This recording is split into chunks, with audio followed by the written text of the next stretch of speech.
So last time where we left off, I'm just going to run this so we can just make sure that that's correct, is that we were able to draw the snake. And when we call, and we have an apple, but when we go over the apple, like what I'm doing right now, or attempting to do, oh, there you go, it's touching right there, is that it doesn't actually display a whole new location for the apple. And that would kind of make sense because that's the whole point, is that whenever we eat the apple, it will like disappear, go and we're eating it, and then it gets displayed somewhere else. Okay, so we're gonna have to go ahead and do that. Now, the way we're gonna do that is we're gonna go to the Apple class and we're gonna define a new method. Okay, so we're gonna define draw underscore apple, pass self to it, and this method is going to be what we use every single time that the snake eats the apple. We're going to generate, ideally, new coordinates because remember, it doesn't actually eat it and it doesn't just randomly just like locate. We're going to have to write that. So the way that we display the apple as it is right now is by using this self.rect.x and this self.rect.y. These generated random locations for our x and our y, so that every time that the loop that it went around the loop, it would display at that location, right? So right now it'll choose it once and then it'll keep it there, but we don't want to just have it once. So we're gonna copy this and we're actually gonna paste this here. So what this will do is, in the beginning of the game, it will choose its own X and its own Y, and it will keep displaying that image there over every frame, right, until the snake eats the apple, at which point we will call this method, and this method will then choose new random coordinates, and these will be the rect x and the rect y that will be displaying every image until it gets eaten again, and then we call the function again, which will display new x and y's and so on and so forth, right? So that's really all you need for that. So let's see, when we come down here now, where do we want this to occur? Well, we don't want it to do it if the snake is off the screen, right? That's the end of the game. So it looks like we're gonna have to create something new here. And when do we want this to happen, right? It's only when the snake eats the apple. So we're gonna check if the snake eats the apple. Okay. Now, of course, Pygame is not going to know when the snake is eating an apple because it doesn't even know that it's a snake or that it's an apple.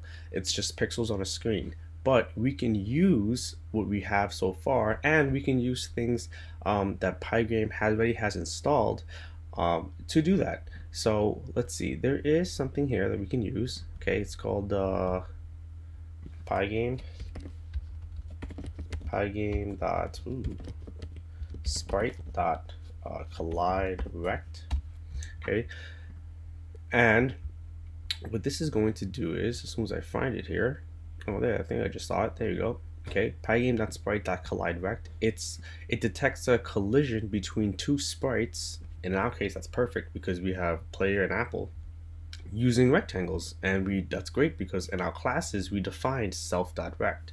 So what we can do is we can come down here and say if, okay, because we're only going to do this if this happens, pygame.sprite, remove my cursor out off the screen, dot collide underscore rect, and then the two sprites that we're going to be detecting, which will be the player and the apple, right? And we declared these up here, right? Player and apple, right? We already created objects. And if that happens, we want to randomize the location of the apple, which we actually did up here at the beginning of the video. And I can't just write draw apple. And you know what? I'm going to go ahead and do that, and we're going to run it, and we're going to see what happens. Okay, so here we go. Bam. Oh, okay. Bam. Okay, so you see, I did do it, and this time we didn't go through it like the way it did before. Instead, we have an error.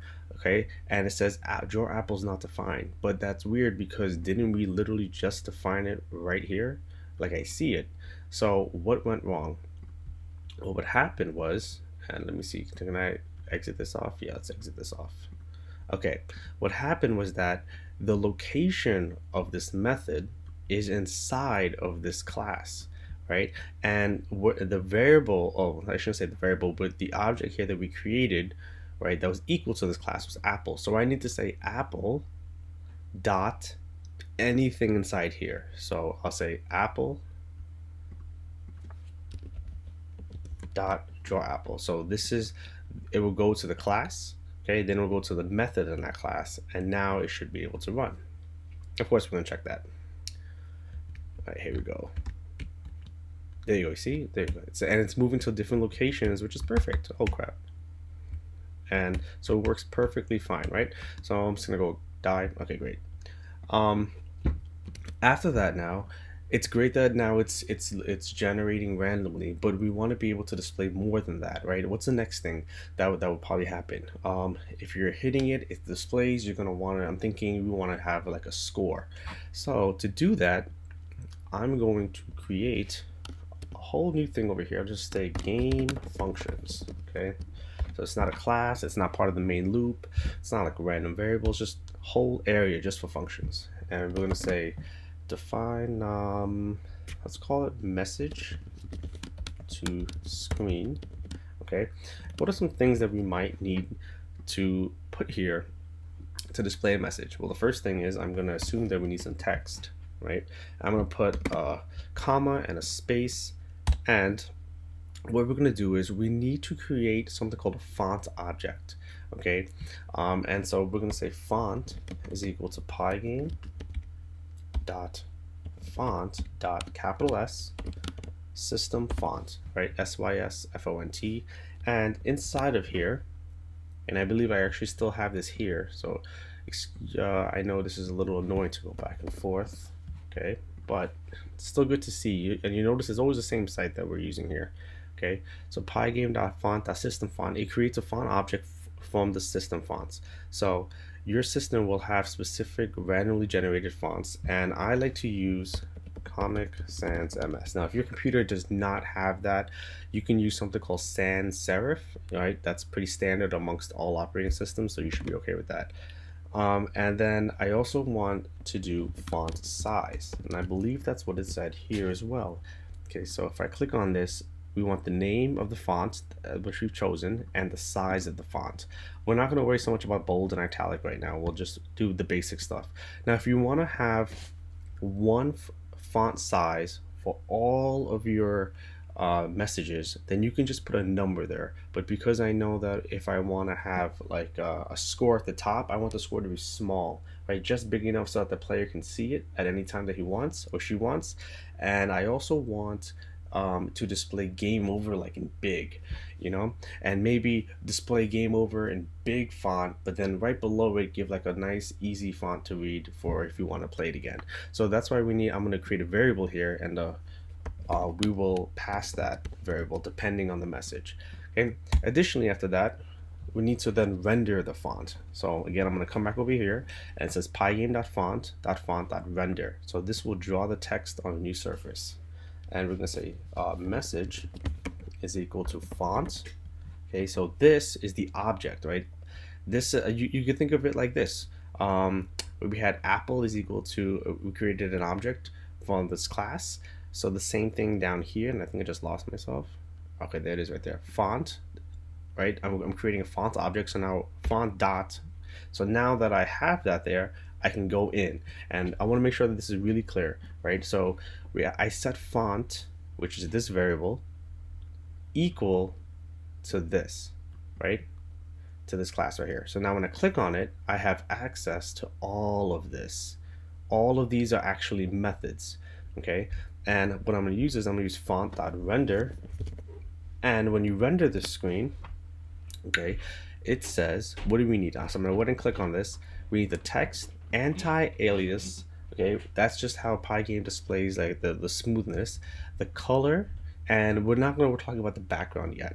Okay, so just text, anti-alias, size, and color. So the text is literally the text that we're going to be passing along. We're going to keep it smooth, and for the color, I'm just going to use, I'll just use color because it might be a different color. Maybe I want game over in red, but I want the score to be in black. So if I have to choose a color, I'm going to have to pass along a specific color for a specific message. Then, after we have that, is we're going to then have to create a rectangle. So message rect is equal to message dot get underscore rect. Okay, so this gets a rectangle around the text. Just the same way that we had to create a rectangle for the apple and a rectangle for the snake, and then we would use the rectangle as the coordinates to display on the screen. Same thing, right? We have a message, we're going to draw a rectangle around that message, and then we will display that rectangle that will show us the message. Okay, then what we want is we want to then center this rectangle, center rect dot center, and this is going to be a coordinate. Now I'm always going to want to have my text right in the middle. Okay, so width divided by 2, but maybe I would want to score up here. Maybe I'd want another message here and another message down here, right? So this is my y-axis when it goes up and down. So I'm going to say y underscore position, and that's going to be my choice. So I'm going to have to pass that as well. Okay, so a lot of things will pass into this function here. And then the last thing now is we want to blitz something to the screen. Now this is usually a little bit confusing, but we're going to use the blit method, which will draw one image onto another. So we're going to be drawing our message onto another, which is going to be the screen. So screen.blit. Okay, screen is what we defined as the Pygame window that we made. So screen.blit, and what are we blitting? The message. And where are we blitting it? Using the message rect. So what to display and where, and then here I was going to just say center the message, but choose y coordinates. Okay, and these are just comments. You don't have to write them down in your code. They're just easier for me. So I'm going to go down, and what I'm going to do is, because I know I'm going to forget all of my stuff that I put here, okay, I'm going to actually copy this. I'm going to come down. Okay, I'm going after I display a white screen, after we update, after we draw, the last thing we'll do is display a message here, and that message is going to be, let's say, score. Okay, of course the score is going to be it's not going to change anything. Okay, so I'm just displaying a string right now. The color is, let's say, black. The font size, let's say 30, and for the y position I'm going to put 0 for now. Okay, we're not going to keep it at 0, but I want to show you where 0 would be. So if I run this, okay, let's see what's going on. This might take a second. Alright, so you see how it's moving, but look at where the score is. You see, you can't even see it. Okay, the reason is because the score, it's centered, so it drew a rectangle, and oh, my thing froze as well, so that's okay. It drew a rectangle around score, and then it went like directly in the center of it. So I'm gonna actually move this down. So I'm putting 20, which means I'm gonna actually move down 20 pixels. And if I were to run this, okay, so we're gonna run this real quick. All right, and you see where it's like a lot better now? It's right, perfect. Now, of course, the score is not doing anything because we haven't asked it to do anything yet. We need to write code for that as well, and that's what we'll do in the next video.